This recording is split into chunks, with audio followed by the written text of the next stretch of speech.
Cette émission vous est présentée par Decathlon. Comment bien drafter? Bonne question. Question d'actualité en plus, hein, parce que je crois que cette semaine, voilà. Bref, c'est lundi. Pertinence, excellence. Vous êtes bien sur la chaîne YouTube de Trash Talk. Comment ça va, Alex? Ça va bien, impeccable, comme un lundi. Et un lundi de semaine de draft. Rendez-vous annuel dans lequel on sélectionne les plus grandes pépites du monde, Ouais. les talents de demain. Et donc, on s'est dit que ce serait bien de faire un dernier épisode de la saison Ouais. sur cette grosse question, parce qu'à chaque fois, on est là, mais oui, mais On a fait une regarde. petite pause un peu pendant les playoffs, on a proposé d'autres trucs. Puis là, quand même, on se disait, il y avait quand même une grosse question à se poser avant la draft. Exactement. Et donc, c'est la grosse question de ce lundi. Comment bien drafter? Alors là, je sais que, comme d'habitude, vous êtes nombreux et nombreux à être des millions de GM. Comme dirait Dedesh, hein, il y a 60 millions de sélectionneurs. 66 millions. 66 millions de sélectionneurs.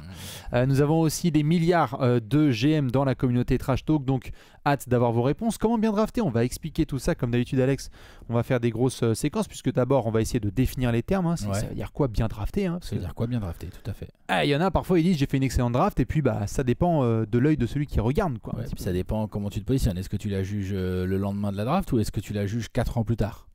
Non mais, Eh oui, bien sûr. voilà. Kuda Shuda what if, qui aurait pu faire telle carrière? Est-ce que tu avais bien drafté si tu as eu ce joueur?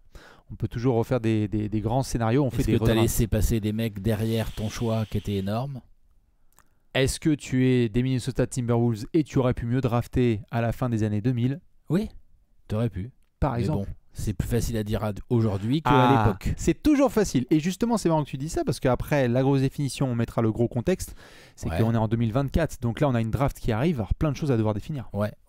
Puis surtout, bien repositionner le contexte de cette draft-là qui arrive et d'une draft en général. Ah oui. Qu'est-ce que ça implique? Parce que là, aujourd'hui, Alexandre Sarr, Zachary Zaché, Stephen Castle, Rob Dillingham et Donovan compagnie, Clingan. Donovan Clingan, tout à fait, Rich Shepard, tout le monde y va de son pur prospect, mais dans 4 ans, tu as raison, on dira peut-être, mais c'était évident. Mais bien sûr. Alors Ron Holland, comment c'est possible que Ron Holland y ait été pris qu'en 12?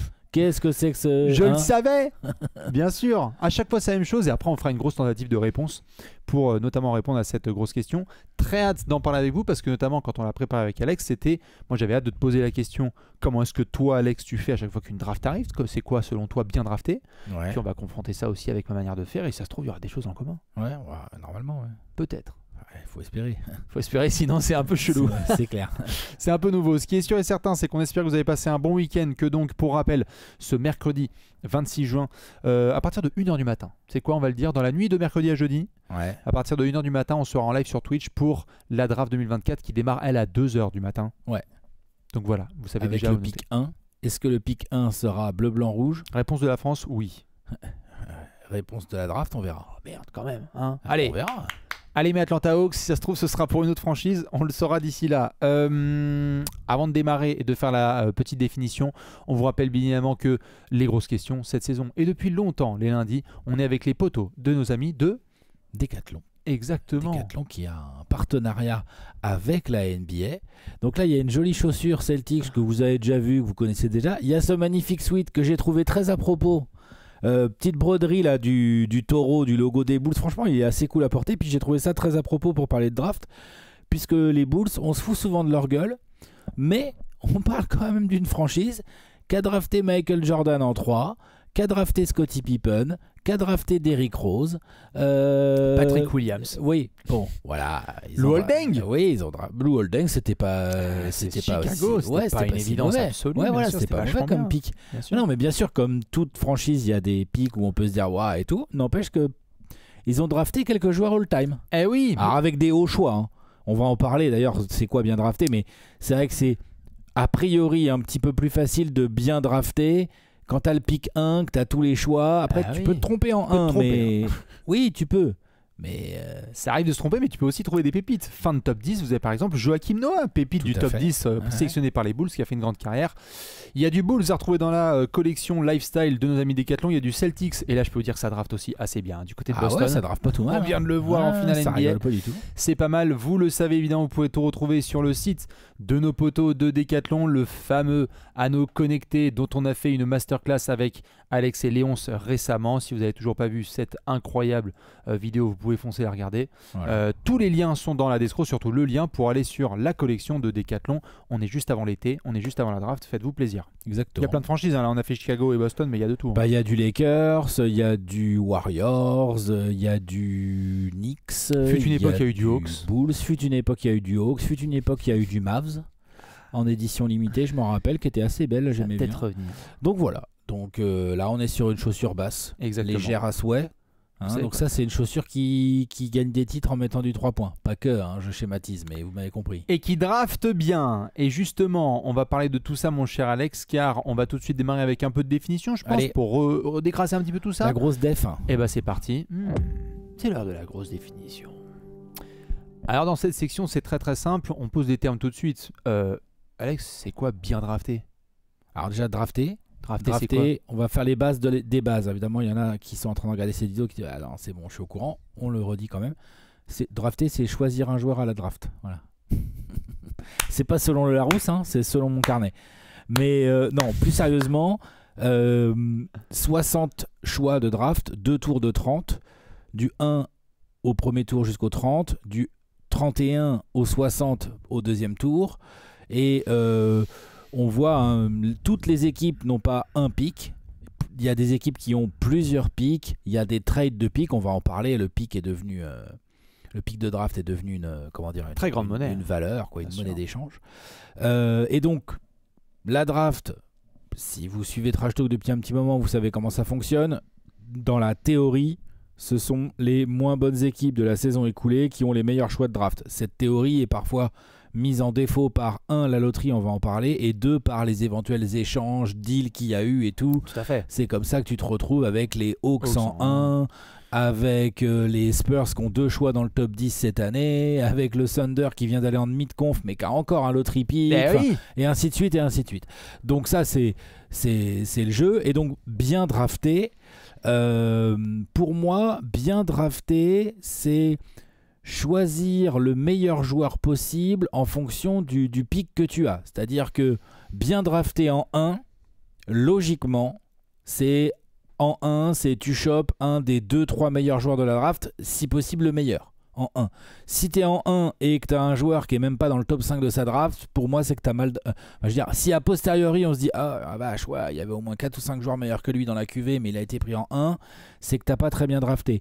Mais ça marche aussi quand tu as le pick 12. C'est quoi bien drafté en 12 ? Ah bah, C'est, tu vois, bien sûr. c'est comment tu fais.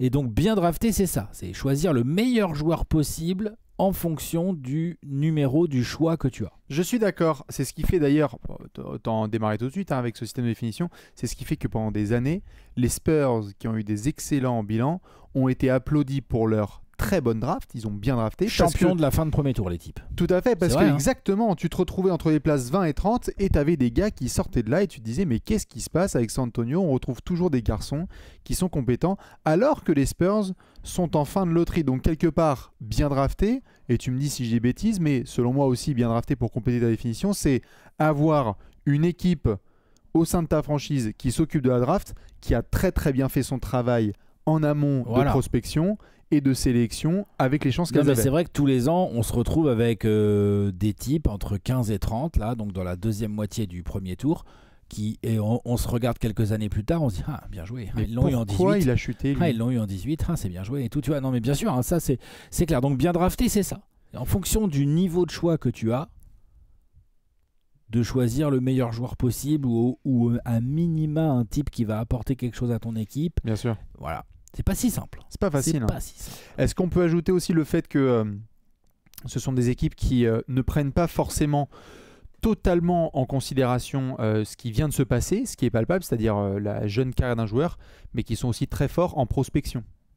C'est-à-dire, je me demande à quoi ce joueur va ressembler dans 3, 4, 5 ans, et bien drafté. Je dirais au-delà de ce que tu dis, hein, qui est très vrai, de je suis 12e, j'ai bien drafté, c'est aussi, on a dessiné une courbe pour ce joueur-là, on en a imaginé plusieurs, et on a vraiment senti que cette courbe-là, c'est celle qui allait atteindre le joueur, et on a eu raison parce que c'est celle-là qui a eu lieu. Tout à fait. Et on sait que ça joue au moment du scouting, parce que là tu parles de scouting, on va parler de scouting évidemment dans cette vidéo. Ça joue aussi dans la qualité du staff de la franchise ensuite à développer les joueurs. Hein, parce que sûr. on le dit suffisamment souvent, c'est tous les rookies ne sont pas égaux. Hein. Dans quel sens tu dis ça? Je dis ça dans le sens où, genre, les Spurs, pourquoi ils ont été aussi des champions de fin de premier tour pendant 10 ou 15 ans? Parce que les types, ils accueillent bien les mecs, ils les font progresser, ils les rentrent dans un collectif, il y a une mentalité de groupe, il y a des leaders qui travaillent et tout. Tu vois, genre, c'est pas la même. Je pense que fut une époque plus ou moins la même là que les Spurs. Si tu te faisais drafter dans les Lakers de Shaq et Kobe, je suis pas sûr que tu te développais aussi bien. Non, bien sûr. C'est un autre délire. Tu vois, genre, c'est ça que je veux Tout à dire. fait. Et il y a d'ailleurs ce qu'on appelle, nous, de plus en plus, des espèces de prisons de draft pendant quelques périodes, quelques années. Toi, malheureusement, tu as vécu ça pendant une période là dans les années 2010 où être drafté par les Suns ou être drafté par les Kings, c'était symbole pour beaucoup d'agents et de joueurs de très difficile début de saison ou de carrière ou d'échec, tout à fait. Et puis il y en a d'autres où, ah là là, cette franchise-là, ils l'ont récupérée. On sait qu'ils sont bons en développement de talent. Aujourd'hui, par exemple, on sait que quand un joueur tombe à Miami ou à OKC ou à Memphis, ce sont des franchises qui ont montré un gros niveau de développement, mais ça ne dure pas toute la vie, quoi. Je veux dire, les Spurs, ils ont eu ça pendant un moment, et puis ils ont eu un trou aussi. Et après, souvent, le gros niveau de développement, il est aussi lié à un bon niveau de scoutisme aussi. Scouting, pardon. Scout toujours prêt. Scout toujours prêt. Comme ça, c'est comment? Comme ça. C'est les deux oreilles du loup et la cave, les deux oreilles du loup et les deux oreilles du loup et ici avec le pouce lié. Voilà. Ouais, Scout de France, toujours prêt. Ouais. Non, bien sûr. Sur la définition, on est à peu près globale. Ouais, De toute façon, il y a plein de choses dont on doit discuter parce qu'il y a un contexte à placer. Dans quelques jours, dans 48 heures, on va avoir une draft. Est-ce qu'on ne serait pas un gros contexte? Vas-y. Posons le gros contexte, tout de suite. Alex, on se pose la question de bien drafter parce que là, ça y est. On a des mock drafts qui tombent dans tous les sens. On est à quelques heures de la draft. Il y a plein de jeunes qui sont phénoménaux. On nous dit... plus quoi savoir en foot que cette draft, elle est plutôt faible, elle a un bas level, etc. Il y en a qui sont d'ailleurs très énervés d'entendre ça, parce qu'il y a toujours des talents là-dedans. Je les comprends. Et on les comprend, hein. Il y a des joueurs dans la QV, là, de Ron Holland dont tu parlais notamment, ça lui fait bouillir le sang d'entendre que cette QV elle est moins bonne. Du coup, en 2024, comment est-ce qu'on peut positionner ce contexte sur le bien drafté? Parce que c'est pas la même qu'en 96 ou en 79. Non.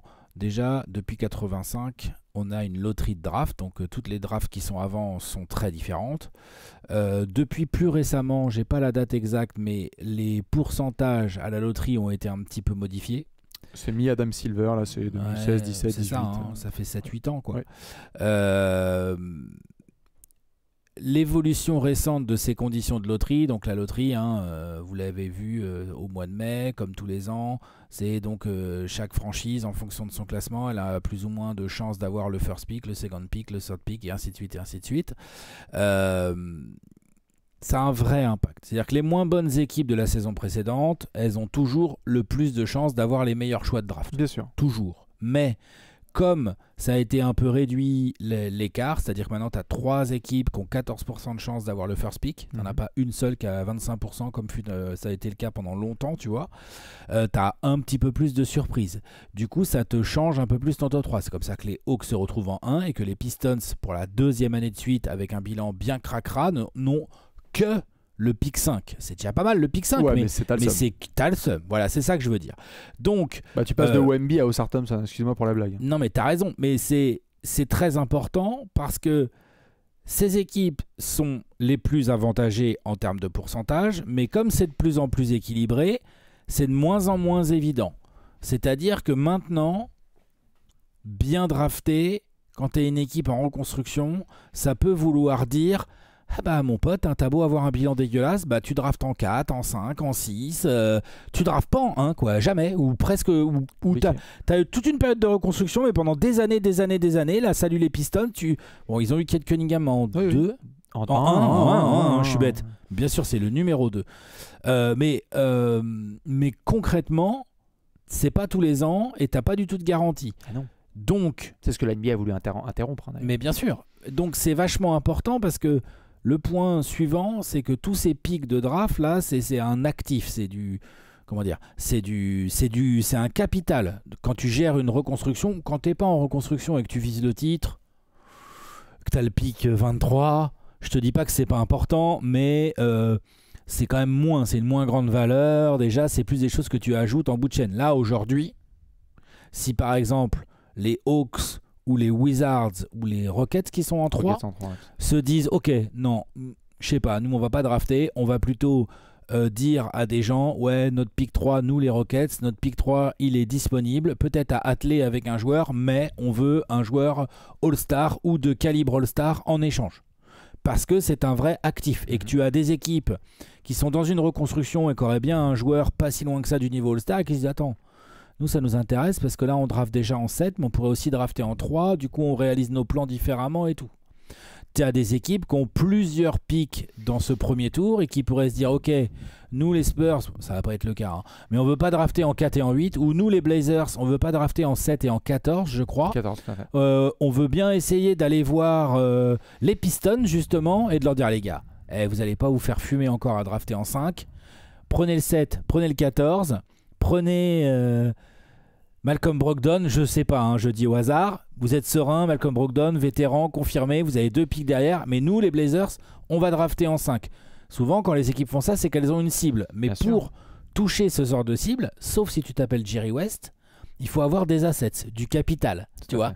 Donc c'est vraiment devenu une monnaie d'échange. D'ailleurs, il y a des types, et après je vais te laisser parler, Je t'en il prie. y a des types comme Danny Ainge ou Sam Presti ou à sa grande époque Trust the Process Sam Hinkie Oui. qui se sont fait d'une spécialité de ah ouais, alors moi je veux bien des pics de draft, allez-y, envoyez, donnez-moi du pic de draft, j'ai une hotte à remplir et après je vais voir ce que j'en fais. Bien sûr. Je vais voir comment je les gère. Mais donc, tu as des gens qui sont devenus des spécialistes qui se sont dit ok. Moi, je vais devenir un spécialiste de l'accumulation de pics de draft. Je vais évidemment développer mon staff et mon scouting pour essayer de le mieux drafter possible. Mais très souvent, ça se finit aussi où il y a des pics qui sont attelés à des joueurs et qui servent à faire des transferts et tout. Donc, c'est vraiment un actif très important. Ça, c'est devenu un tout à contexte fait, qui est nouveau, hein. Ouais. Il n'y a pas si longtemps que ça, la plupart des drafts, Non. les équipes, elles avaient chacune leur choix, machin, gna Oui. gna gna, et puis tant mieux, et Bien tout sûr. ça, quoi. Moi, j'ai connu tout à fait. J'ai connu cette NBA aussi où en fait les transferts, tu regardais exclusivement les joueurs qui étaient dans le transfert. Tu regardais pas les fireprints, c'est-à-dire les petits points, les 3 petits points qu'il y Là, avait. maintenant, Et tu disais, et tu te rendais compte qu'il y avait des pics de draft. Bon, après tu t'es rendu compte que en fait dans des transferts de Baron Davis aux Clippers avec les Cavs, tu te rendais compte qu'en fait ça a intégré aussi le futur premier choix de la draft qui est devenu Kyrie Irving. Les gens ont commencé aussi un peu plus à s'intéresser. Et c'est vrai que maintenant, on en vient à s'étonner. On a eu il y a quelques jours un transfert de Alex Caruso versus Josh Giddey et la première exclamation de beaucoup de gens, ça a été mais il n'y a pas de pic de draft pour les Bulls. ouais. Parce que c'était une manière de dire, mais attends, qu'est-ce qui a le plus de value? C'est le pic de draft ou c'est Josh Giddey? Lorsqu'il y a eu le transfert de Rudy Gobert, qui a été extraordinaire Là, il y avait avec des le pics Jazz à et les quoi Wolves. savoir en faire. Tout à fait, et même plus que ça, le sujet de l'été n'était pas l'intégration de Rudy Gobert dans l'effectif, ça a été OMG, est-ce que Rudy Gobert vaut cette pick de draft? Est-ce qu'ils n'ont pas Donc, hypothéqué leur avenir? Exactement, et donc est-ce que Kevin Durant qui veut Ah, les bouger, Suns, tout à est-ce fait. qu'il en vaut 14? Ou à l'époque, les Rockets On faisait des sketchs qui ont ensemble. pris tous les pics des Nets quand ils leur ont filé James James Harden, Harden, bien tout ça, sûr. bien sûr, non, complètement. Et moi, j'avoue, ce qui me fascine là pour l'avenir de la NBA, puisque tu le soulignes bien, c'est que on est dans l'ère, tu le dis bien, de ces pics de draft qui sont devenus une monnaie fondamentale. Il faut en avoir. C'est ce qui fait que les gens se prosternent devant Sam Presti. Mais on ne cessera de vous le rappeler, attention, on est aussi dans une nouvelle ère de convention collective. On va rentrer un peu dans les détails. Beaucoup d'équipes sont flippées parce qu'elles savent que là, la NBA va devenir de plus en plus punitive avec les équipes qui dépensent à gogo et Avec dans tous les sens. les premiers Apron et deuxième Apron. Ouais, Et bien donc, sûr. plus que jamais, les pics de draft sont devenus fondamentaux parce que qu'est-ce qu'il y a de plus valuable, Alex, qu'un bon joueur sous contrat rookie? Moi, j'en vois pas beaucoup. Non, c'est sûr. Ah non, c'est sûr. c'est pas- Regardez ce qui Il y se a passe. un bon joueur avec un contrat pas trop cher. Regardez Wemby. Wemby, là, si ça se trouve, sur les 3 prochaines années, il va être payé moins de 15 millions la saison et ça va être un top 20 joueur au monde. C'est une opportunité extraordinaire pour une franchise. Même là, la Luka Doncic, il a eu sa prolongation, elle est tout à fait belle là avec Dallas, mais c'est un deuxième contrat. Ouais, Donc, ouais. tu n'es pas encore au max du max du max. Donc, c'est vrai qu'en plus de ce que tu dis là, il y a l'importance de ces pics parce que c'est devenu une monnaie hyper précieuse. Non, mais complètement. Et complètement. Et le truc, c'est comme toute monnaie d'échange, il faut savoir s'en servir. C'est là qu'on en arrive à notre notion du départ de la question de comment bien drafter, parce que une fois que tu as accumulé tous ces pics-là, Oui. Danny Ainge, Sam Presti, Sam Hinkie à l'époque, machin. Ah bah, si t'as un staff, c'est des billes, tu vas rien faire avec. Hein. Exactement. C'est-à-dire que soit tu as un projet qui se développe bien, par exemple, admettons le Thunder aujourd'hui, Formidable. ils vont se dire attends, là, ça y est, on a été allé en deux mid-conf. Ils pourraient, hein. Ils viennent de faire venir Caruso contre Guidi. Bon, ça c'est de l'actu. Toi, tu l'as déjà décortiqué, mais on pourra en reparler le moment venu et tout. Mais on pourrait aussi avoir un cas de figure où Sam Presti se dise ok. Là, je peux prendre 2-3 joueurs de mon effectif. J'ai encore un peu de cap. Hein. Il a du cap encore, vu qu'il a des joueurs en contrat rookie encore. Donc, il a encore un peu de cap. Il va falloir les payer un jour. Et il va falloir les payer un jour. Donc, c'est de l'anticipation sur ta masse salariale. Mais à l'instant T, il a la possibilité de mettre des joueurs dans un trade, d'encaisser du salary cap pour un joueur qui coûte plus cher et de convaincre l'équipe adverse, l'équipe d'en face du trade ou les équipes dans un trade à plusieurs de lâcher un gros joueur parce qu'il va te dire attends, tiens, je vais te donner un first pick en 2025, un first pick en 2027, tiens, je te donne 2 first pick. Qu'est-ce que t'en penses?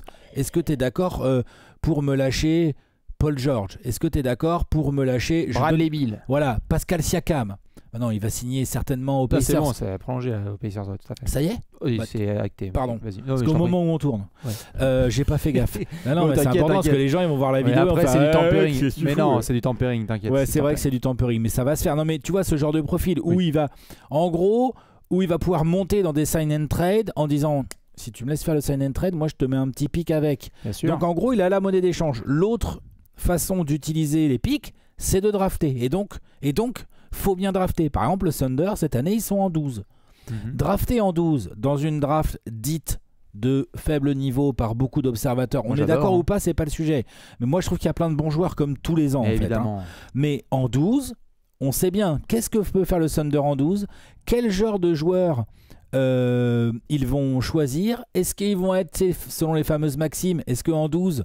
tu draftes encore au potentiel? Ou est-ce que si t'es le Thunder, quand même, tu dis non, il nous faut un ailier long athlétique parce que là, on a vraiment besoin d'aider sur les postes 3-4, on a vraiment très envie, ou ils vont dire non, tant pis. Le petit arrière là qu'on kiffe trop, il est encore dispo, on le prend. C'est un vrai choix. On y vient là à cet aspect qui est très important en effet, c'est celui de c'est savoir un risque. Où est-ce que tu te situes, parce que bien drafté, on en a parlé quand tu es tout en haut. C'est sûr que quand tu es dans le top 3, il faut avoir le gars qui a le potentiel max et qui va l'atteindre. Mais tu peux aussi très très bien drafter en 14e place et avoir un joueur qui ne va peut-être pas être un futur crack, qui va devenir un futur multiple star, mais qui a parfaitement répondu à ton besoin. Le Heat a très bien drafté. Drafté au potentiel ou drafté au fit? Tout à fait. C'est un peu l'éternelle question. Bien sûr. Moi, je vois des exemples. Prenons-en plusieurs. Tu es les Bucks. T'es dans un ventre mou, tu connais pas de direction de ta franchise, on sait pas trop, t'es pas très sexy, pas d'identité. Coin flip, je suis dans les positions 10 à 15 et je vais parier sur un grec avec un potentiel extraordinaire, et si ça passe, formidable, et si ça passe pas, au moins on aura été culotté. On oubliera que j'ai gâché un pick 15. Parce Tout à fait. On oublie beaucoup plus facilement quelqu'un qui a gâché un pick 15 que quelqu'un qui a gâché un pick 2. Évidemment. Non, mais tout à fait. Évidemment. Donc du coup, Milwaukee, bien joué. Après, tu as dans l'autre sens. Il y a eu Kawhi aussi. Kawhi, c'est un numéro combien de draft? Kawhi, c'est un top 15, pareil. C'est ça, c'est 15. Hein, tout à fait, avec les Spurs, mais c'était dans un trade avec les Pacers. Devin Booker. Ah, c'est vrai. Popovich a fait Indiana? Bien sûr. Allô? Moi, j'aime bien les bobs. Vous pouvez me mettre Kawhi Leonard dans le bob? Contre George Hill, allez-y, vas-y, t'inquiète pas. On te fait le George Hill.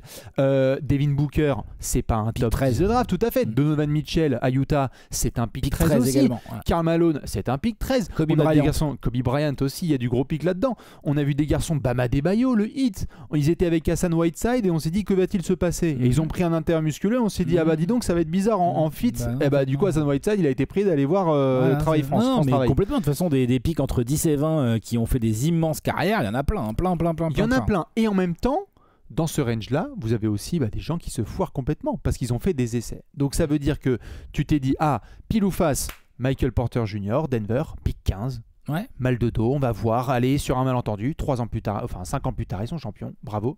Et puis en même temps, tu as des Jérôme Robinson avec les Clippers, juste avant Shai Gilgeous-Alexander. Jérôme Robinson, il est entre Shai Gilgeous-Alexander et Michael Bridges. Aïe. C'est comme ça, c'est cadeau. Tu en as plein des comme ça. Zaire Smith aussi, tout à fait, il est dans ce range-là. Il y a des drafts sur lesquels c'est très compliqué. Donc, j'ai envie de dire bien drafté, c'est évidemment avoir un joueur de talent qui va exploser son poste de draft s'il n'est pas top 3. Mais quelque part, c'est même plus une question de fit, c'est que si le mec est beaucoup plus fort que prévu, tes histoires de fit, elles disparaissent. Ça modifie. Ta construction globale. Exactement. Non, mais ça, c'est sûr qu'il y a des joueurs comme ça qui débarquent et qui modifient.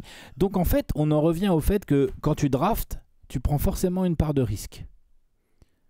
Forcément. Oui. C'est accepter la part de risque de des choses parfois intangibles, des choses que malgré tous tes efforts au scouting, bah, tu n'avais pas vu ou tu n'avais pas pu voir, ou alors tu t'es trompé. Et c'est vrai que le sujet du scouting, notamment, c'est crucial aussi. Ça s'est énormément développé ces dernières années. J'allais te poser une question là-dessus. Ouais. Sur le scouting. Est-ce que bien drafté, alors c'est facile de notre point de vue en France, hein, mais est-ce que bien drafté aussi en NBA, c'est comprendre, côté US, que désormais le basket se joue aussi ailleurs que dans les États américains. Ouais. Ils l'ont compris, mais il y a encore du boulot quand même. Oui, il y a encore du boulot, mais enfin, ils commencent à avoir bien compris. Ils commencent à avoir quand je vois Kyle Korver et Quinn Snyder à Bourg-en-Bresse, je me dis qu'ils ont quand même compris, quoi. Ça commence à, mais c'est récent. Ils habitent Atlanta, ils ont fait bon, alors attends, on va prendre un vol jusqu'à Paris. Bien sûr. Après, c'est quoi? Faut aller C'est Gare de TER, Lyon, c'est Gare TER. de Lyon, RER, Gare de Lyon. De une OTIR. Je change au hall, tac, Gare de Lyon, je prends le TGV. Ah ouais, d'accord. Tu vois? Non mais bien sûr. C'est vrai ou pas? Bien sûr, ils commencent à le comprendre. Mais bien drafté, c'est aussi savoir que le basket aujourd'hui, tu ne peux plus uniquement le cantonner à de la division 1 de college basketball ou à quelques grandes ligues professionnelles. Il est partout. Et puis Giannis vient de Pro B grec. Et puis ces dernières années, ça s'est mondialisé, le scouting. Déjà parce que les gars ont compris, ont des staffs de scouting qui sont monumentaux, qui sont énormes. Dans les franchises NBA, il y a un nombre de gens qui bossent sur le scouting. Il n'y a pas tout le monde qui se déplace, hein, mais qui bouffent de la vidéo. Parce que maintenant, tu as aussi la vidéo qui circule, qui te permet de dire dis donc, ça serait bien, Michel, va donc à Perth. À Perth, c'est en Australie, ouais. Parce que tu vas voir le jeune. Tu vois ce que je veux dire? Bien sûr. C'est forcément, tu vois. Que la vidéo aide là-dessus, tu vas pas tout le temps te déplacer pour tout et tout. La vidéo maintenant te permet de regarder des matchs entiers de plein de ligues. Ouais. Donc ça aussi, ça s'est beaucoup développé, mais c'est vrai que du coup, ça a rendu le taf de scouting beaucoup plus difficile, beaucoup plus complet et aussi beaucoup plus difficile parce que maintenant, tu as 60 joueurs qui vont être draftés. Mais si par exemple, tu es les Spurs là, tu as le pick 4 et le 8, hein, c'est ça? Combien de joueurs tu dois scouter en fait? Un paquet. Hein. Oui, tout à fait. Tu dois en scouter un gros paquet. Alors évidemment, c'est un truc qui se fait spoiler. Hein. Ah, ils n'ont pas commencé avant-hier. Hein, bien drafté, mesdames et messieurs, les Spurs, là, ils travaillent la draft 2027. Mais bien sûr. Ça c'est sûr. Disons les faits. Ah oui, non, mais tu ça dois c'est sûr tout de suite t'y mettre. Ils n'ont pas commencé. Après, par contre, tu te fais dépasser des fois. Ah mais évidemment. Ce que je veux dire, c'est que tu taffes ta draft. Tu taffes ta draft 2025 là, depuis 2 ans, et là tu viens de tomber sur les highlights de Nolan Traoré, tu fais merde. On va aller à Saint-Quentin les gars. Ouais. Non mais je dis pas qu'ils le connaissaient pas du tout. Hein. Ouais. Je dis juste que tu sais, t'as des choses comme ça qui peuvent te modifier complètement. Ouais. Genre t'avais fait des plans, t'avais fait ton big board, t'as ton pick 4, ton pick 8 en 2024, t'as ton pick truc en 2025, t'as 2026, tu verras les trades et tout. Sûr. Et puis là, au fur et à mesure que des informations arrivent, je pense que c'est mouvant quoi. C'est jamais... En plus, qu'est-ce que vont faire les mecs devant toi? Non, mais bref. Tout à fait. Et d'ailleurs, ça sera dans les tentatives aussi de grosses réponses. Bien sûr. C'est le jeu aussi des mock drafts, c'est-à-dire que bien drafté, c'est aussi, selon moi, avoir une forme à la fois d'écoute de ce qui se passe, mais de garder la tête froide pour ne pas tomber dans les phénomènes. C'est-à-dire que tu vois des choses parfois qui ont lieu. Quel tournoi universitaire de tel joueur. Formidable. Il a explosé sur les 3 dernières semaines. Bon, très bien. Il y en a parfois qui se disent du coup sur la plus grande plateforme il a été extraordinaire, il a été très bon. D'accord, mais qu'est-ce qu'il a fait précédemment? Est-ce que les étapes ont été graduelles et il a été bon, ou est-ce que c'est un gars qui arrive out of nowhere? Ça veut pas dire que c'est une vérité générale, mais ça veut juste dire que pour moi aussi bien drafté, c'est garder la tête froide, parce que si tu as bien fait ton travail en amont, tu sais que tel gars il a coché telle ou telle case. Moi par exemple, tu vois, on va en parler après, mais moi je suis assez sensible par exemple à des questions, puisqu'on est dans le contexte de est-ce qu'il a fait les équipes nationales jeunes? Généralement, quand tu as fait les équipes nationales jeunes, c'est que tu étais déjà très talentueux parmi les très talentueux à différentes catégories d'âge. Moins de 16, moins de 18, moins de 19. Donc déjà, est-ce que tu as fait ça? Est-ce que tu as participé à des grands rendez-vous? Que ce soit Travis Adidas ou Nike ou Summit ou quoi que ce soit. Donc, faut aussi garder la tête froide, parce que si tu fais un peu trop attention aux phénomènes, du coup, ça sert à rien de scouter depuis des années. Il suffit de regarder les 8 derniers mois de basket et puis basta. C'est sûr. Hein, tu peux pas. Tu vas sur Oops Highlight, je sais pas si ça existe, hein, mais vous avez compris ce que je veux dire. Et tu checkes tes rookies, quoi. C'est pour ça que Traoré, dont tu parles par exemple, Nolan, moi, évidemment, ça faisait quelques temps que je le regardais, et avant, il y a quelques mois, parce que lorsqu'il était au Pôle France, on voyait déjà ce qu'il était capable de faire. Et donc, du coup, pour les personnes proches, en tout cas, qui voyaient son talent et sa capacité de développement, la question, c'était la question qui restait, c'était de savoir, est-ce qu'il peut faire ça dans un setup qui est celui de jeu demi-terrain, avec des adultes et quoi que ce soit. Et si ça, la case, elle est cochée, c'est que c'est un grand talent. Ben voilà, c'est ça, exactement. Donc tu es obligé de cocher des cases au fur et à mesure. Et puis il y a encore toute une saison à venir où il faudra qu'il continue à faire ses preuves tout en étant observé. Bien sûr, bien sûr, bien sûr. On va peut-être répondre. On va essayer de faire une grosse tentative de réponse. Ouais. Allez, la grosse réponse. Mesdames et messieurs, la question, elle vous est posée et je la pose à Alex. Comment bien drafter? Alors, on a chacun sa méthode. On a déjà un peu commencé à répondre, mais On a un peu commencé à répondre. Mais si je me permettais cette question, Alex, c'est toi, tu arrives là. Tu vois, il y a la draft 2024 et puis tu sais que tu vas devoir t'exprimer sur Twitch, sur YouTube, en article, sur les réseaux, etc.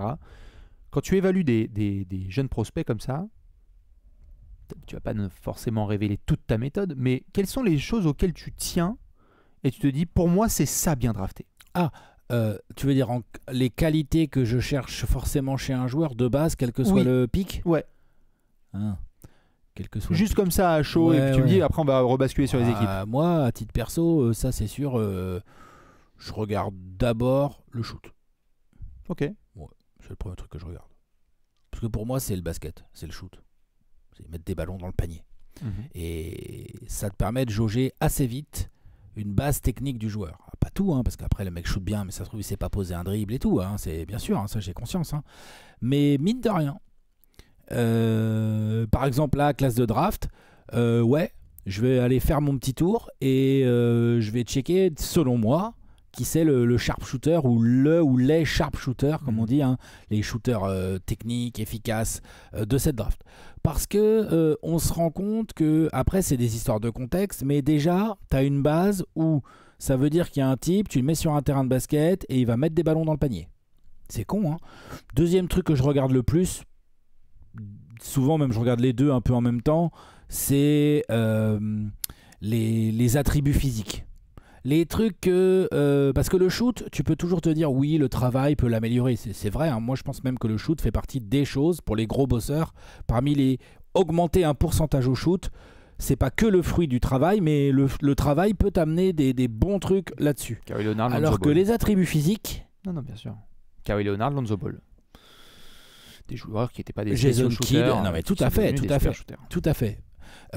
Alors que les attributs physiques, oui, tu peux arriver en NBA et être un peu gringalet et faire des épaules, devenir plus costaud. Parce que tu vas aller à la salle, tu vas t'entraîner dur avec des diététiciens et des trainers, des physique trainers qui vont te faire progresser ta musculature et ton développement de corps. Mais ton corps, lui, la taille de ta taille, évidemment déjà au basket, on parle d'un sport de grand, mais la taille de tes bras, de tes mains, la taille de tes épaules, est-ce que ton corps peut supporter des kilos en plus ou pas? La frame, comme on dit. C'est quoi la traduction de la frame? carcasse. La carcasse, ouais. Bon, la carrure. C'est moche. Voilà. Est-ce que ta carcasse peut encaisser un peu de muscle en plus sans défoncer ton shoot? Enfin, il y a plein de trucs comme ça, mais les attributs physiques, grand, long. Ouais, je regarde. Et après, en 3, mais je le regarde parfois un peu moins parce que maintenant on a tellement d'athlètes de partout. Je regarde les qualités athlétiques, mais on a vraiment des athlètes de partout. Donc plus ça va, plus je l'ai baissé. Au début, ce que je regardais en premier, moi. Puis maintenant, il y a des athlètes de partout maintenant. Là, il y en a partout en fait. Là, dans les top 15 de draft, il y a très peu de non-athlètes. Bien sûr. Très peu, ou des athlètes un peu moins forts. Tu vois, il y a Doncic. Peut-être Trae Young, mais encore Trae Young il va vite, mais Doncic, voilà, c'est un exemple qui me vient tout de suite en tête. Il peut y avoir 150 000. Bien sûr. Il y a beaucoup de gros athlètes. Donc, shoot, attributs physiques. Ok. Ouais. Toi, non? Si, moi, évidemment, il y a de ça. Après, moi, là où j'essaie de pousser le plus, dès que je fais mon espèce de board de chaque joueur sur comment l'évaluer, je n'arrive pas à prendre une production global sur une saison sans comprendre le contexte. C'est-à-dire que parfois on va dire un joueur il a pas été moi, fort. Je parlais même pas de stats, juste je précise. Moi je parlais de je regarde. Ah tout à fait, bien sûr. Et quelque part moi avant même de regarder, j'essaie de voir si le joueur. C'est un peu comme si on parlait d'un plat mais on savait pas quelle était l'origine des produits. C'est-à-dire que j'ai besoin aussi de voir si ce joueur n'a pas été productif cette saison, est-ce qu'on peut comprendre le contexte? Il s'entendait pas avec le coach, ou il a mal été utilisé, pas de minutes, il a une blessure au poignet ou quoi que ce soit. Quand il a des minutes, il touche pas la balle. Et donc combien de fois on se retrouve avec des surprises de draft parce qu'on est là genre ah bah c'est marrant, il avait mal au poignet sa saison senior. Bah oui, mais du coup vu que son poignet va bien et que le mec il avait fait quand même Team USA, médaille d'or et High School Player of the Year, bah ouais forcément maintenant qu'il a plus son poignet qui est blessé, ça redevient le crack dont on parlait. Le contexte souvent j'essaie de le prendre en considération pour le joueur et sa production. C'est marrant pour toi pour le shoot parce que pour moi c'est le handle. Ah ouais? Ouais. Ah non, pas moi. Je dis pas que c'est pas important, hein, mais il y a des postes déjà où je m'en fous plus que d'autres, alors que le shoot, il y a aucun poste où je m'en fous. J'entends. Pour moi, savoir shooter au basket, quel que soit ton poste, c'est archi utile. Savoir dribbler, c'est utile, hein, attention. Hein. Mais il y a comme des postes aujourd'hui et des façons de jouer. Limite, je vais regarder le jeu sans ballon avant le dribble, moi, presque. Ouais, bien sûr. Moi j'avoue que le handle et je parle pas de handle si t'es Kyrie, si t'es pas Kyrie, non. C'est juste est-ce que t'es capable de poser le ballon et prendre des bonnes décisions. Oui, non, ça, mais je vois très bien ce que tu veux dire. Parce que ça te permet d'avoir un bon avis sur la capacité du joueur à donc regarder le play ahead of the play, c'est-à-dire savoir ce qui va se passer.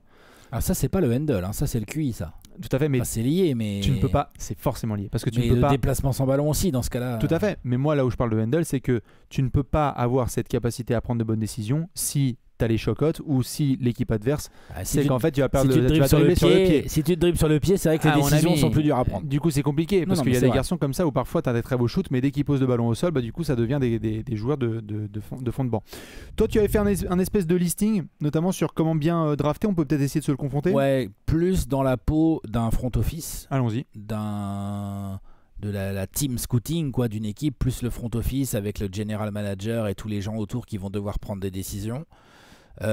Façon Draft Day, hein, je recommande tous les ans hein, ce très bon film qui parle pas de basketball, hein, qui parle de NFL, mais qui est un bon film c'est une fiction hein, évidemment, mais qui te met bien dans l'ambiance de ce qui peut se passer, en tout cas dans notre imaginaire, de ce qui peut se passer dans une franchise de sport américain au moment de la draft. Voyons si on draft de la même manière, mon cher Alex. Donc pour moi, je suis d'accord, on en a parlé un peu dans le contexte. Quand tu prépares une draft, ça fait 1-2 années peut-être, voire plus parfois, que tu as scouté un maximum de types. Déjà, pour commencer. Tu as scouté un maximum de types. Vidéo, déplacement s'il faut, rencontre. Entretien. Entretien. Pour moi, c'est tout en haut de la liste. Ah, exactement, entretien. Pour moi, c'est dans le scouting, il y a entretien très haut. Il y a probablement d'abord une phase de je regarde comment le type joue et ce qu'il sait faire, mais assez vite il y a entretien puisqu'effectivement la mentalité, les réponses qui peuvent être apportées, juste le simple feeling personnel aussi, bien sûr. peut tout à fait orienter un choix. Moi c'est tout en haut de la liste. Hein, ça, et tu as des équipes qui sont très douées à ça et tu en as d'autres qui ont le don pour choper les cassos. Ouais, tout à fait. Tu vois, sûr. Les mecs qui n'ont pas taffé. Pendant des années, les Kings, ça a été ça. Hein. Les mecs qui vont pas taffer ou les mecs qui vont être ingérables. Enfin voilà. Pendant des années, c'était les mecs qui avaient des grosses mixtapes, ils finissaient chez les Kings et on se disait putain, encore un joueur de Sacramento parce que c'était comme ça, c'était difficile. Mais moi, j'avoue que c'est important, mais il y a quand même un mais là-dessus, c'est qu'on en revient à quelque chose qui est cher, que tu aimes bien répéter souvent, c'est que l'environnement joue beaucoup. Mais évidemment. C'est-à-dire que si tu es un peu pas facile à gérer, mais que tu débarques dans une équipe où il y a Moses Malone et Julius Erving en mentor, et ben tout Charles Barkley que tu es, et ben tu deviens un bonhomme sur un terrain de basket avec des règles que tu t'obliges à toi-même, ça se dit pas, mais vous avez que tu t'imposes à toi-même parce qu'il y a des vétérans, parce qu'il y a tu as des mentors qui vont t'aider. C'est pour ça que personne n'a douté, je crois, du talent de Kevin Porter Jr. lorsqu'il arrive en NBA, mais que lorsqu'il est passé entre Cleveland et Houston, il y avait zéro structure et ce garçon est hors de NBA. C'est parti en couille. Tout ne s'explique pas, mais c'est hyper important. Ça aide. C'est hyper important. Mais t'as raison, les entretiens, ça joue. Donc, avoir scouté un maximum de types, scouter au sens large, observation, détail, voir des matchs et rencontre-entretien. Un maximum de types. Pourquoi faire derrière ? Pour avoir une sorte de big board en fonction de ton choix. Genre là, cette année, t'es les Rockets. T'es les Rockets, t'as le pick 3. Donc t'as 2 équipes qui draftent avant toi. Vu le bazar que c'est dans les mock drafts, honnêtement, t'as quasiment aucune idée de ce qu'ont faire les types devant toi. Oui. T'es pas sûr. Vraiment. Donc, t'as plein de possibilités de ce qui peut t'arriver si tu comptes drafter en 3. On va voir ce qu'ont faire les Rockets. J'avoue, voilà. On verra dans notre mock draft qu'on va vous sortir bientôt ce que vont faire les Rockets. Mais t'es d'accord ? Oui. T'es obligé d'avoir un big board de joueurs que tu as que tu as scoutés, avec des préférences. Genre, tu en as peut-être 2 ou 3 types que tu les veux vraiment. Alors, si tu es 3e et que tu as 3 types, tu es sûr d'en avoir au moins un, a priori. Mais peut-être que tu vas avoir un choix. Peut-être que tu n'as vraiment qu'un type que tu veux à fond, mais bah, tu n'es pas sûr de l'avoir parce qu'il y a 2 équipes qui draftent avant toi. Donc, tu scoutes un maximum de types et en fonction de ça, tu détermines ton big board à toi depuis ton point de vue. Si tu es par exemple, je sais pas, pick 12, le Thunder, c'est ça, hein, c'est le Thunder en 12, ouais. Bon, clairement, il y a quand même 6, 7, voire 8 joueurs. Tu peux déjà les rayer de ton big board, tu les auras pas. Ouais. Même s'ils te plaisent beaucoup, a priori, ils sortiront pas des 10. Ou alors tu montes pour aller les chercher. Ou alors tu montes pour aller chercher si vraiment tu as envie. Monter, c'est faire des transferts qui te permettent de monter en collant notamment des pics de draft. Monter du 12 au 7 ou du 12 au 4 ou des trucs comme ça. C'est là où tes pics de draft que tu as accumulés, Sam Presti, peuvent te servir d'assets. C'est comme on disait dans le contexte avant, de monnaie d'échange. Mais tu es d'accord que ton big board, si tu es les Rockets, ou ton big board, là, si tu es le Thunder, ne peut pas avoir tout à fait la même gueule. Tu as forcément des joueurs que les Rockets qui intéressent les 2 équipes, mais que les Rockets ont une chance de toucher et que le Thunder a aucune chance de toucher en pick 12, je parle. Alors oui. Tu vois ce que je veux dire ? Oui. Juste pour répondre à ce que tu disais là, je pense que quoi qu'il en soit, tu ne dois pas prendre en considération est-ce que les joueurs sont là ou sont pas là, tu dois faire ce big board. En partant du principe que tu es numéro 1. Oui, mais après... C'est-à-dire que tu te dis, je sais que dans mes rêves les plus fous, j'aimerais ce joueur. Oui. Et est-ce qu'il devient plus ou moins atteignable ou pas. C'est-à-dire, lui, il est barré, ok, c'est bon, ce rêve numéro 1, il est barré. Est-ce que plus ça se rapproche de ton pic, est-ce que tu sens qu'il y a un ratio qui se réduit entre ce que tu aurais rêvé d'avoir et ta position réelle? Et là, tu décides de monter au dernier moment, potentiellement. Et là, tu as tes 5 minutes où tu décides ou pas de passer un coup de téléphone pour faire un coup de poker. Parce que vraiment, ce gars-là, ça fait 4 ans que vous le suivez. Non seulement vous y croyez au talent, les entretiens ont été bons, et en plus ça marche dans le fit et dans le salary cap parce qu'il y a Gisèle de la compta qui t'a dit excuse-moi, j'aimerais bien un contrat rookie parce que là ça commence à faire beaucoup de mecs au contrat max. Donc si ça se trouve, tu te dis j'avais fait mon big board, peut-être que ce gars-là me semble inatteignable, mais parce que la draft est une soirée extraordinaire où tout est envisageable et tout peut se passer, et bien ce garçon slide. Et donc c'est ce que je pense notamment qui a pu se passer pour des cas comme Michael Porter Jr. où tu demandes à Denver la veille de la draft est-ce qu'il aurait été 15, ils auraient dit super. Ou Cam Whitmore Rockets l'année dernière, là c'est en 20. Hein. En 20, alors qu'on se demandait s'il allait être en 4-5, c'est ça, hein. Et finalement ça glisse. Donc en fait quoi qu'il en soit, tu fais ton big board. Tu scoutes un maximum de types, tu fais ton big board et après ton big board il est relatif et il s'ajuste en fonction de ton pick de draft. Puisque quand même, quand tu es 12, il y a quand même plein de joueurs qui vont sauter et que tu sais en faisant ton big board que quand même la probabilité que tu les aies, elle est très très faible. Mais tu les as dans ton big board quand même. Et après, ça va venir ton moment de drafter. Donc ça, c'est la préparation à la draft. Hein. Ça, c'est pas quelque chose que je répète. Hein. C'est pas quelque chose qui se fait au mois de juin. Il y a une dernière étape, si je peux me permettre. Vas-y.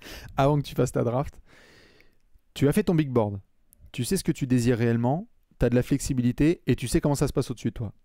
Ensuite, il y a le travail de leverage et de provocation que tu peux faire médiatiquement ou en coulisses.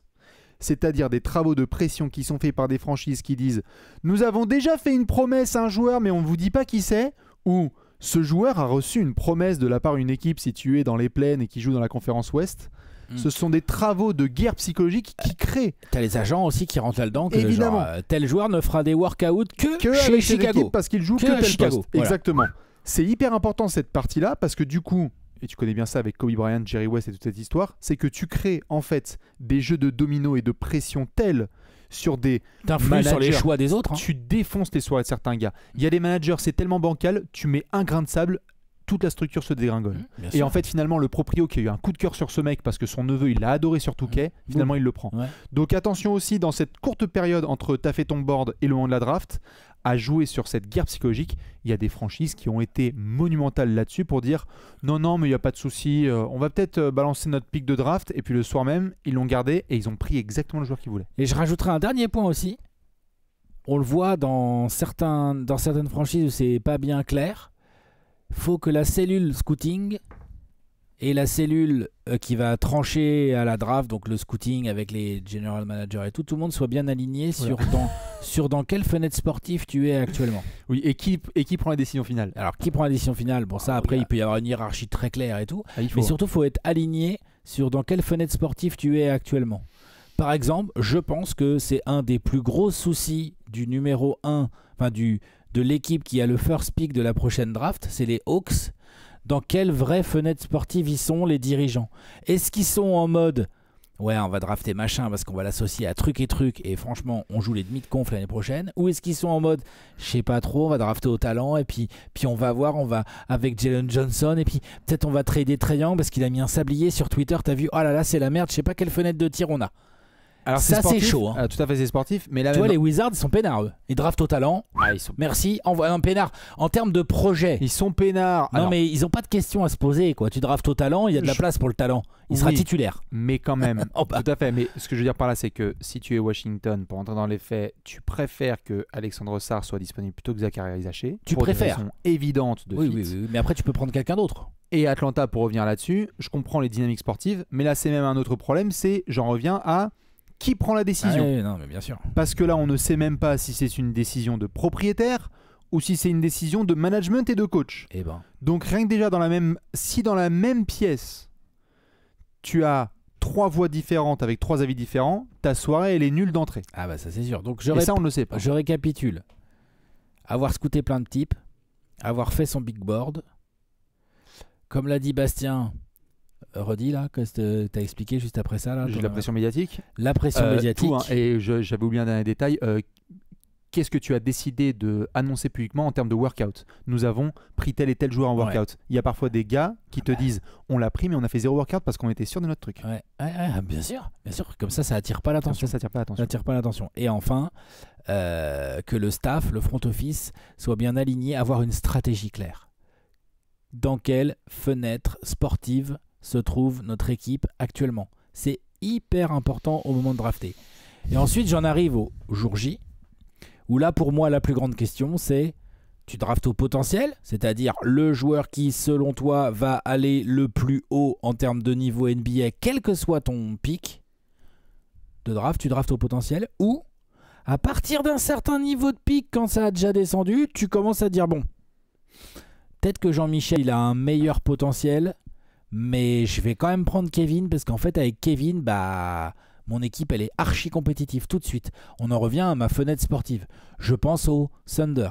Je pense aux Blazers. Ils vont faire quoi les Hawks pour moi sont dans ce cas. Les Blazers ils vont faire quoi? Est-ce que forcément ces équipes-là ajoutent un talent potentiel à développer pour les années futures? Ou est-ce que ça draft un peu? On voit des équipes le faire, tu vois, genre Mikal Bridges a été assez bon tout de suite parce qu'il avait un vécu universitaire, il était un peu plus vieux. C'était Cam Johnson, tu vois, les Suns. Moi j'adorais pas forcément ces pics de draft, mais force est de reconnaître qu'il y a eu un impact entre guillemets instantané quoi. Tu vois, Malcolm Brogdon n'est pas tout jeune non plus quand il arrive en NBA, et on en voit d'autres comme ça, alors qu'on voit des équipes prendre, voilà, là on a fait des profils de draft. L'équipe qui va prendre Tidjane Salin sait que a priori il y a encore un travail de développement, le potentiel est immense, le type peut déjà grave jouer en NBA, c'est pas ce que je dis hein. Mais juste t'es plus dans un truc de développement, de prospection que certains autres joueurs de la même cuvée.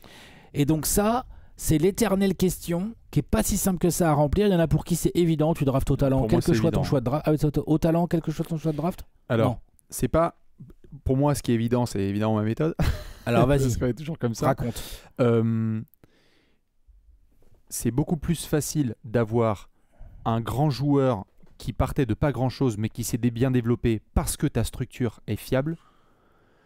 C'est beaucoup plus facile pour ce joueur d'atteindre son potentiel max qu'un joueur qui était hyper solide, qui pouvait avoir un beau potentiel, mais ta structure de développement et de player development est mauvaise. Donc il faut avoir une bonne structure de player development déjà. Donc c'est exactement ce que je dis. C'est moi à titre personnel, je m'en carre personnellement de savoir si je suis 8e, 12e ou 19e.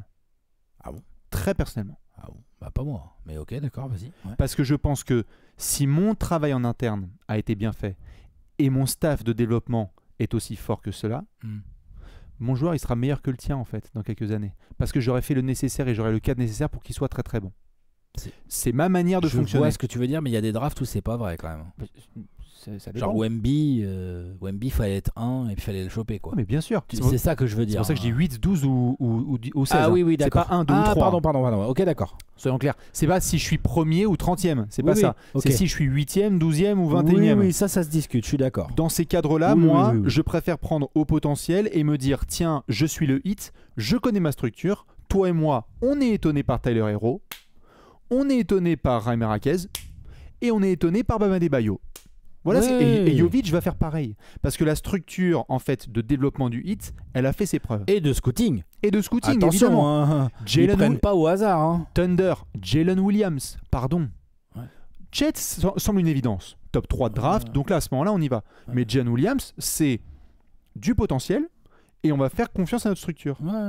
Donc moi, ma Là, ils ont méthode, pris c'est... Cason Wallace. Ils ont pris Cason Wallace. Ça démarre bien. Hein. Ouais, et quand on a fait le profil de Cason Wallace ou qu'on le regardait, on se disait, bon, le potentiel on va voir. Le potentiel dis maintenant, donc, ça a l'air sérieux. c'est hein. marrant, quand il est vu avec le grain et, Et le fond de filtre jeu et le fond de du jeu du Thunder Thunder. et, Ouais, du- bien et sûr. le fond de jeu, Ouais, du coup tu tout te dis les choses différemment. Donc moi je t'avoue que je suis plus sur s'il y a la base Desmond Bain et Memphis. Ouais, bien sûr.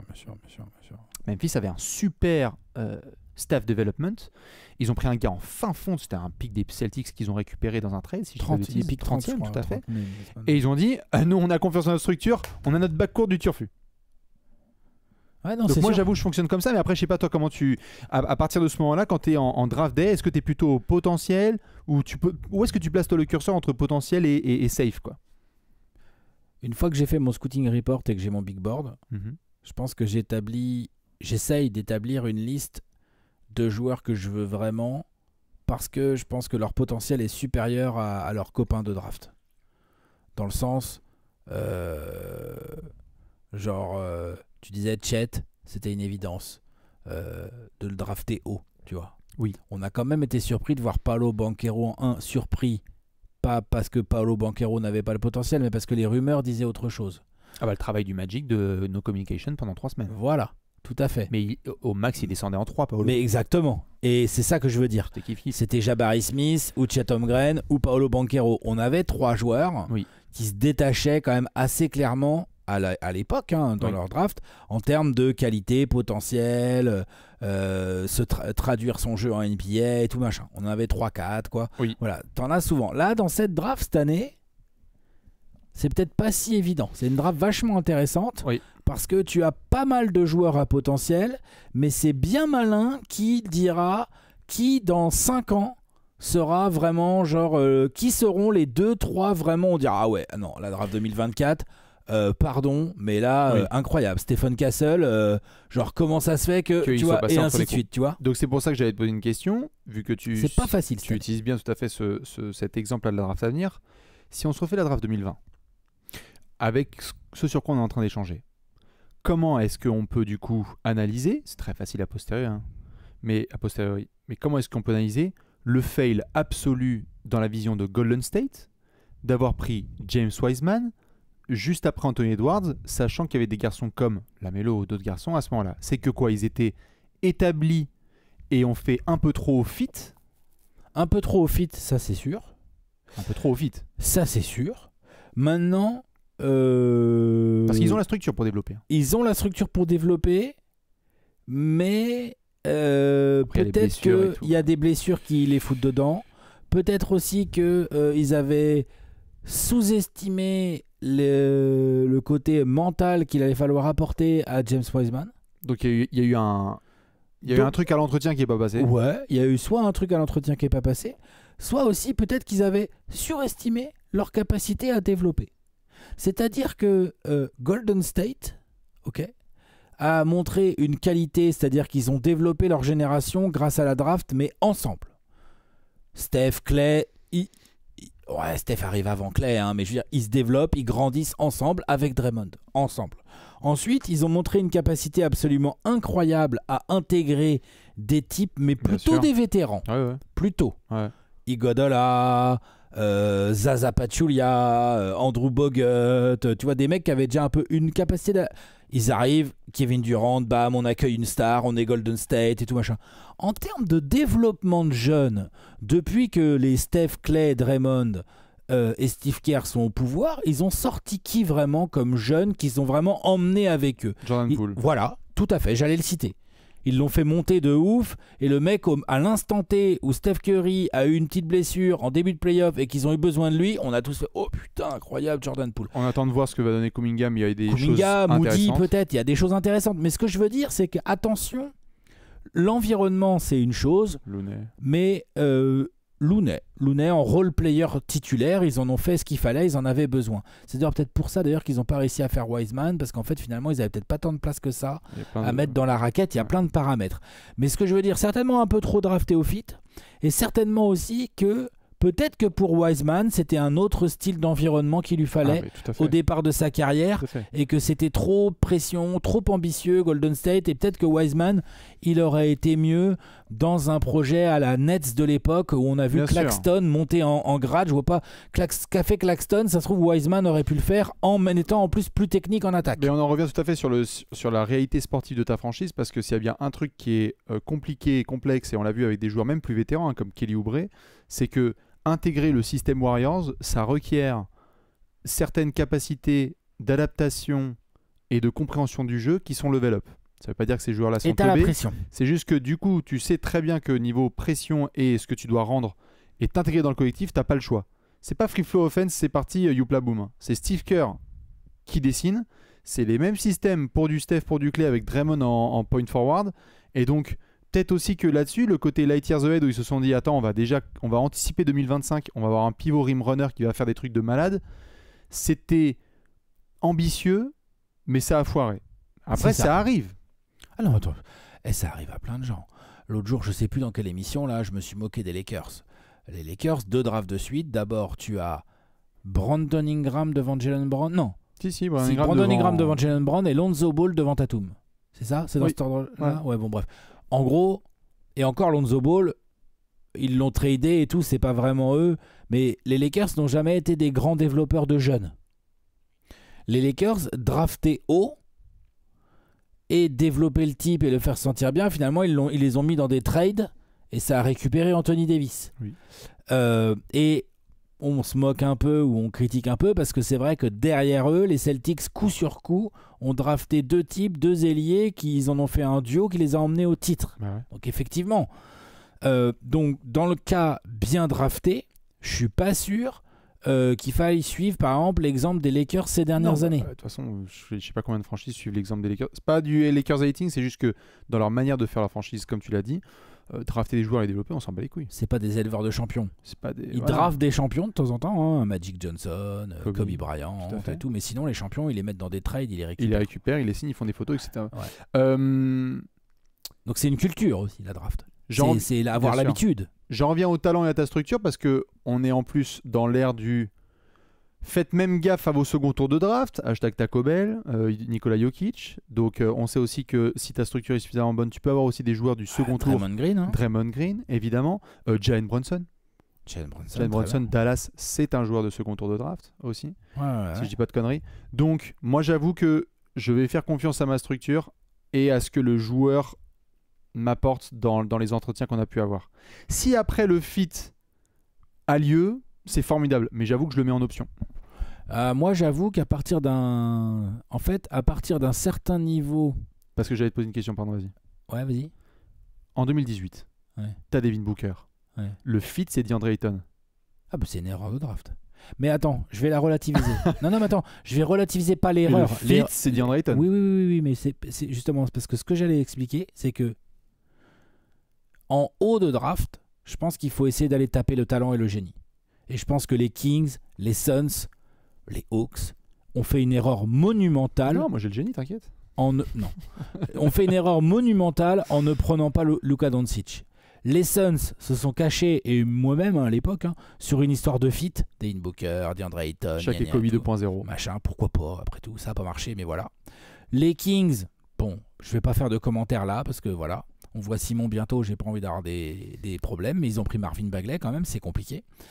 Et les Hawks ont monté un trade, ont gratté un pic de plus. Voilà, aujourd'hui c'est Dallas qui est en finale NBA, on sait tous pourquoi. Là, pour moi, dans le haut de la draft, en gros, dans un big board, il faut réussir quand tu es un front office, à déterminer quel est à peu près les 3, 4, 5, 6 mecs, j'en sais rien combien il y en a, 2, peut-être des fois un seul, qui sont vraiment au-dessus de tous les autres au potentiel.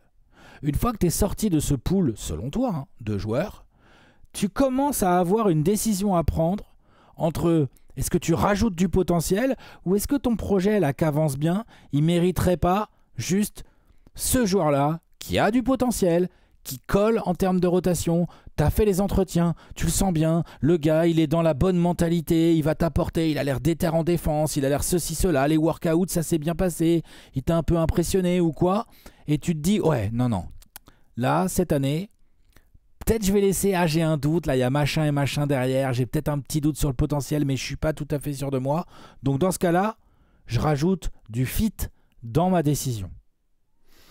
Je sais pas. Après, je ne fais pas partie d'un scouting staff. Mais concrètement, ces dernières années, je pense que certaines équipes ont fait ce genre de choix, par contre. Ah, bien sûr. Clairement. Et moi, j'avoue qu'à Clairement. chaque fois, ça m'hallucine. Surtout pour les équipes en fait qui soit sont dans le ventre mou, soit n'ont pas non plus de stabilité de Ventre mou, zinzin. non. Tu vois, je pense au Thunder, là. Je pense par exemple... Moi, je pense que Sacramento, par exemple... Je pense aux Pacers. Est-ce que les Pacers, là, ils ont piqué combien, les Pacers, là 20 ou 20... Je sais pas, j'ai pas la mock. Tu veux que je regarde une mock vite fait? Ouais, je sais pas si... Mais les Pacers, pour ils ont moi... donné du pic aussi récemment, donc ouais. Ouais, voilà, c'est ça. Qu'est-ce qu'ils ont, là? Attends, on y va. Les Pacers, pour moi... Attends, Ils sont 19e, je sais pas quoi. Attends. J'ai mes petites habitudes. Non, parce que Hop tu vois, là. par exemple, pour moi, vu que tu parles des Pacers, moi, je comprends. Encore une fois, je comprends que, par exemple, les Kings se soient dit... C'est pour ça, je pense qu'ils ont envoyé du pic. Non, ils ont pas de pic au premier tour. Pourquoi t'allais dire quoi sur Indiana? J'allais dire, les Pacers... C'est le pic 19 de ou le Toronto. Magic, là, qui a un pic 18. Oui. Ou les Knicks, là, qui ont des pics qui ont un pic en 25. Ou Eh des bien. choses. Bah, je pense que ce sont des équipes, peut-être, en fonction de leur big board et quand ils arriveront à eux de choisir, peut-être qu'ils auront un choix en train de faire se dire, ok, peut-être lui, il a un peu de plus de potentiel. Par contre, lui, on est sûr, tout de suite, c'est notre 6e homme dans le backcourt parce qu'on a besoin d'un mec. Mais pas du tout la même chose. Et par on va contre. voir. Donc, ce que je veux dire par là, c'est que plus tu baisses dans la draft, plus la notion de fit reprend de l'importance, à mon avis. Alors, c'est marrant parce que moi, du coup, je le vois pas du tout comme ça. C'est pas forcément ta position dans la draft, c'est ta position dans la NBA actuelle. C'est-à-dire que si tu es les Oui, Knicks... bah souvent, là, c'est lié, hein, parce que souvent, c'est que tu as fait une grosse saison quand mais même. parfois, c'est pas forcément Pas lié, tu toujours. vois. Non, Pas moi, toujours. d'accord. Genre, le Thunder, ils sont carrément en 12, T'es les Knicks. alors qu'ils viennent d'aller en demi-de-conf. T'es les Knicks. C'est T'as vrai. fait la saison que t'as fait. Voilà, allons-y au fit. On va pas commencer à vouloir toucher un Et le bout d'axe. Thunder, c'est pareil, dans ce cas-là. Bah, le Thunder, tu viens de faire un très beau jump, donc tu vas essayer d'être sur du fit, mais tu as pas mal de flexibilité, donc tu peux aussi continuer à te permettre. T'es pas non plus 12 deep, on vient de le voir en playoff. Contre Dallas, ils ont aussi peut-être la possibilité, sur leur banc, de montrer on n'arrête pas de discuter avec certains gars du Thunder, de se dire on adore Lugensdort, mais si ça se trouve, tu vas avoir meilleur sur ce poste-là à l'avenir. Si ça se trouve, tu vas le trouver à la draft. Peut-être que tu vas pas le trouver à la free agency. Bah, sérieux, c'est sur Lugensdort. D'accord. ok. Non, mais tu vois, là par exemple, comprends. la question c'est sur Josh Giddey. Mais peut-être que Lugensdort, à l'avenir, ce ne sera pas un titulaire d'équipe de finale NBA. Oui, j'entends. Peut-être qu'ils verront. Parce que tu vois, par exemple, Indiana et Sacramento, ils ont fait un trade. Je sais que ça va rendre fou les fans des Kings, mais je mets quand même le sujet sur la table. Sacramento draft Tyrese Haliburton. Tu sais ce que j'en pense? Ils avaient Tyrese Haliburton et De'Aaron Fox. Pour des réflexions qui, selon moi, sont mauvaises, mais qu'ils ont fait, ils ont décidé finalement de casser. Mais ça, leur... c'est post-draft. Tout à ça fait. n'a rien à voir avec la draft. Non, mais tout à fait. Ils mais avaient drafté Haliburton. Ils avaient drafté Haliburton, ce qui était pour moi une bonne réflexion. Ils le récupèrent, ça marche. Et pour un changement de façon de réfléchir et pour l'envie aussi d'aller chercher les playoffs, ils se disent on va plutôt aller chercher Sabonis. C'est pas contre Sabonis, ils ont cassé leur truc. Mais ce que je trouvais vachement bien, c'est que pourtant sur le papier, Fox et Haliburton, tu te disais ah bah quoi, ça va se marcher dessus. Mais non, les deux sont formidables. Donc si ça se trouve, Sacramento aura eu le backcourt ultime en NBA et tu vas aller chercher ton front de court. J'entends, après mais ailleurs. c'est pas au moment de la draft qu'ils ont décidé de pas unir ce backcourt. Tout à fait. Donc c'est pas dans bien drafté pour moi. Ils ont bien drafté, ils ont pris Haliburton en 12, je crois. Donc par Ou en exemple, 11. tout à fait. Donc Phoenix, par exemple, là, ce que tu dis, c'est à ce moment-là, merde, il fallait prendre Doncic. Oui. Alors que pourtant, t'avais Booker.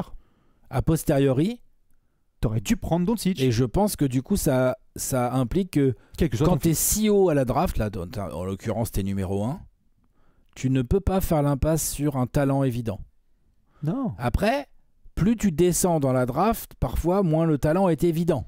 sauf à se rater. Sauf où des fois tu te dis mais c'est pas possible. Tu vois, Haliburton par exemple. Haliburton, le soir de la draft, tu te rappelles, les Suns l'ont laissé filer, les Spurs l'ont laissé filer aussi. Moi, j'étais choqué. Moi aussi, on était choqués. Ouais. Parce qu'on pensait vraiment qu'il avait un gros talent. Ouais. Et il a un gros talent. Mais ensuite, en fonction de la saison que tu viens de faire et du niveau de pic dans lequel tu es, je pense que la notion de fit prend de plus en plus d'importance. Donc là, ça veut dire que Détroit, par exemple, qui nous fait de la merde depuis des années là et qui sont 5, encore une fois, pour la 7e année consécutive, ça veut dire que là, si tu les vois commencer à drafter au fit, tu casses ton écran. Ah ouais, Détroit, c'est trop haut pour drafter au fit pour moi. Et alors, surtout, attends, non seulement c'est trop haut, en pick 5, mais en plus, de toute façon, n'importe quel joueur à fort potentiel peut avoir sa place dans ton équipe tout de suite. Même s'il est sur le poste de Cade Cunningham. Tu les fais à côté, on tu y t'en va. fous. On est d'accord. On n'est pas sur du Mais fit. aujourd'hui, j'aurais plus de mal à comprendre que comment dire, que je sais pas moi, que le Magic, tu vois, le Magic, genre, c'est quoi, ils vont drafter un ailier athlétique qui défend bien parce qu'il a du potentiel? Non, parce qu'ils sont top 4 de la conférence Est l'année dernière. Non mais donc le vrai Magic que, ils en ont pas ce pick problème-là. 17, Ils 18. sont 18e. S'ils prennent un mec, on se dit, ouais, je sais pas trop le potentiel, mais Top juste 5, le gars, c'est un bras, il s'est shooté, ça tombe dedans. Moi, je dis, bah, c'est bien, ça me va, c'est bien. Je comprends la draft. Oui, ça fit. Tu vois, on va dire que ça je fit. comprends. On va dire, et 3 ans plus tard, on regardera, on se dira, ah, est-ce que ça a été juste un joueur moyen ou est-ce que c'est bien développé? Voilà, ça, c'est un pari après. Mais preuve est que à Orlando, pour le moment, s'ils prennent ce type de joueur, moi, ce qui va me faire plaisir, c'est pas juste que ce soit un shooter, c'est que c'est un shooter dans une franchise qui vient de montrer, comme je l'ai dit tout à l'heure, que son player development est au top niveau. Parce qu'ils l'ont fait avec Franz Wagner, ils l'ont fait avec Wendell Carter Jr., ils l'ont fait avec Paolo Banchero, ils le font avec d'autres garçons. On vient de voir Jalen Suggs qui galérait, et on va peut-être dire d'ailleurs Jalen Suggs, ah bah ça aurait jamais dû être un top 5 de draft. Force est de constater qu'il a trouvé sa position et que c'est une équipe qui est top 5 de la conférence Est. Donc Orlando, quelque part, ils peuvent me prendre Michel ou Michel Dupont. Vu ce que j'ai vu en termes de player development, j'ai confiance en leur capacité à faire élever ce niveau à son plafond max. Je suis d'accord, mais il y a faire élever le niveau d'un joueur et par rapport à tes besoins aussi à un moment donné quand tu veux progresser et que tu veux passer des tours de playoff. Ou tu vas aller chercher à la free agency ou dans les trades. Oui, alors tu peux aussi, bien sûr. Tu peux Parce que tu te rends compte que ta draft. force numéro 1, c'était le développement de jeunes. Il y a des franchises qui sont fortes à ça. Hein. On vient de dire que les Lakers n'étaient pas bons en développement de jeunes, mais qu'ils étaient forts en transfert. À chaque fois, tu es là, raccroche le téléphone, et les Lakers veulent t'entuber. Tous les ans, on est comme ça, attention. Mais non, mais c'est vrai. Donc, là, par exemple, dernière question que je voulais te poser, c'est si tu es Houston. Ouais. Tu as quelques joueurs de talent. Ouais. Jalen Green, Alperen Sengun, Jabari Smith, T'as récupéré Amen quelques Thompson, vétérans là. t'as récupéré Dion Brooks, t'as récupéré Fred VanVleet, etc. Ouais. Tout à fait. Là, il y a plein de rumeurs de transfert et de on sait pas quoi faire. Ouais. Houston est en bordure de play-in sans avoir la certitude d'un multiple star. Sengun est hyper fort et peut-être devenir un crackissime absolu. On verra. Jalen Green a eu des gros coups de chaud, mais on va voir. Qu'est-ce que tu fais si t'es Houston? Ça veut dire quoi bien drafté pour Houston par exemple? Cette année, c'est pas évident. Hein. Cette année, c'est au potentiel Houston pour moi. 3e. Bah, tu sais qu'il y a des fans qui vont être comme des oufs. Hein. C'est-à-dire, ils vont dire quoi? Ah, c'est bon, on a assez de talent. Comment ça? T'as assez de talent? Bah non. Je suis d'accord. Ah bah non. Mais non, mais personne va dire ça à Houston. Enfin, ou alors allez-y, taguez-moi sur X. Mais non. Ah bah non, il n'y a pas assez de talent. Qu'est-ce que c'est que ça? Ah bah non. Bah, doucement. Non, tu peux largement rajouter du talent à Houston. Il n'y a aucun problème. Aucun problème. Et en plus, ils sont pas dans une timeline avec le feu au cul, quoi. Ils ont des contrats rookies, des joueurs jeunes. Les vétérans sont signés. Je veux dire, je te dis pas qu'il faut pas aller au play-in ou en play-off l'année prochaine, ou en tout cas essayer. Mais tu remets des jetons dans la machine comme, je cite les Sixers, Nerlens Noel, Jahlil Okafor, Joel Embiid, et t'attends de voir s'il y a un pivot qui devient légendaire dans ce groupe. Par exemple. Et donc ça devient Joel Embiid. T'es au talent. Ouais, si Alexandre Sarr n'est pas encore pris en 3, je pense que Houston peut tout à fait dire ok, allez, on y va, on verra bien. On verra bien lequel est le meilleur. Ils peuvent aussi dire non, on va prendre un tel parce qu'on a plus besoin d'un backup sur les lignes arrière, mais tu draftes des backups en 3. Enfin, tu vois, c'est bizarre, quoi. Ou alors tu dis à Jalen Green, t'es plus titulaire. Enfin, tu vois, du coup, non, c'est au talent. Et si t'es dans un autre scénario comme ça, t'es les Spurs et Alexa, il est dispo en 4. Je dis n'importe quoi. Bah, tu le prends. Et où la question? Il n'y a pas de question, là. On est d'accord. Parfait, en plus, avec Wemby. Il y a des gens qui vont te dire que c'est au fit. Comment ça, au fit? Il y a le fit. Là, t'as tout, t'as les deux. Ils jouent au même poste, ça va être Tu peux compliqué. les faire jouer ensemble, il n'y a aucun problème. Ça sera à travailler, ça sera un peu machin, mais tu peux les faire jouer ensemble, il n'y a aucun Et problème. parce que la timeline des Spurs, c'est que tu dois développer tes jeux internes et que tu gagnes pas le titre la semaine prochaine. Voilà, et après, si tant est que ces équipes-là considèrent que Alexandre Sarr est le meilleur potentiel au moment ça se où il trouve, arrive. est 7ème de leur Attention. board. Hein. Exactement. Tout à fait. Hein. C'est que les mecs vont te dire non mais ça va pas, vous êtes des mon ouf. gars, moi j'ai Ouais. Ron Holland tout en haut de mon board, Et- let's go. Je vais Ou vous je avoir. vais prendre Matas Buzelis, ou tu Non. vois, il y en a quelques-uns là, ou comment. Je te garantis Là, qu'il vous est pas avez- tout en haut des Là, boards. dans la de- mock draft que j'ai sous les yeux, vous avez Nikola Topic en 4. Ouais, bien sûr. Bien sûr. Pourquoi pas? Bien sûr. Petit meneur là. Avec grand plaisir. Meneur, talent, flair. Enfin, on fera une mock draft à un moment donné. On va voir ce que ça veut dire bien drafté pour vous et pour les franchises à venir, mais c'est vrai que c'est toujours hyper intéressant de voir comment fonctionner parce qu'on a l'avis le jour même et on a l'avis évidemment dans 3 ans. Toutes les drafts sont jugées. Le lendemain on va faire une Le vidéo lendemain, React. nous, on fait une ils ont vidéo bien drafté. React. Mais le vrai jugement de ces drafts, il est dans 2, 3, 4, 5 ans, des fois plus. Et ce ne sera pas que le joueur, please. Non. C'est le joueur, la franchise, l'environnement, l'entourage, etc. C'est toujours la même. Dites-nous ce que vous pensez de tout ça, bien évidemment. Nous, on se donne rendez-vous ce mercredi soir pour savoir qui va bien drafter. Ce sera à partir de 1h du matin dans la nuit de ce mercredi. On vous fait des bisous. Ciao. Et à très vite pour la mock draft de Trash Talk. Elle arrive incessamment sous peu. Des bisous à la prochaine. Ciao.